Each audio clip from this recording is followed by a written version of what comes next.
Hi friends, welcome back to Dohitha Chinmayi channel. అందరూ ఎలా ఉన్నారు? ఈరోజు బజ్జీలు వేద్దాం. సో దానికోసం 1 కప్ కన్నా కొంచెం తక్కువగా పులిచిన పెరుగు తీసుకోవాలండి. పుల్లటి పెరుగు అయితే బావుంటాయి బజ్జీల కోసం. సో దానిని బాగా బీట్ చేసుకోవాలి. స్మూత్ స్ట్రక్చర్ వచ్చేంత వరకు బీట్ చేసుకోవాలి. చూసారా? స్మూత్ స్ట్రక్చర్ వచ్చేంత వరకు బీట్ చేసుకున్న తర్వాత దానిలో కొంచెం వంట సోడా ఉంటుంది కదా! దానిని వేసుకొని మళ్ళీ ఒకసారి కలుపుకోవాలండి. ఎందుకంటే బజ్జీలు మెత్తగా పొంగడం కోసం.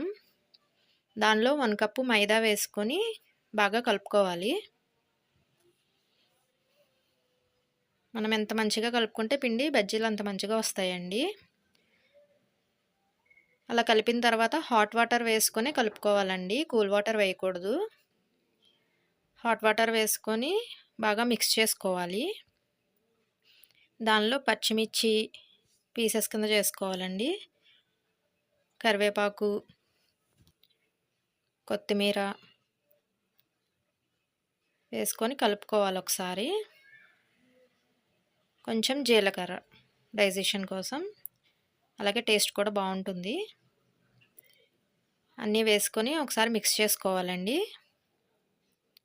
అలాగే టేస్ట్‌కి తగినంత సాల్ట్ కూడా వేసుకొని బాగా మిక్స్ చేసుకోవాలి. అది మనం ఆ రోజు కన్నా వేసుకోవచ్చు, ముందు రోజు నైట్ కూడా నానబెట్టుకోవచ్చండి ఇలా పిండిని. చూసారా? పిండిని ఇలా కలుపుకోవాలి. పిండి ఒక 4-5 అవర్స్ పులిచినా సరిపోతుందండి. ముందు రోజు నైట్ వేసుకోవాలన్నా కలుపుకొని పెట్టుకోవచ్చు. చూసారా? నేను ముందు రోజు నైట్ ఇలా చేసుకున్నాను పిండిని.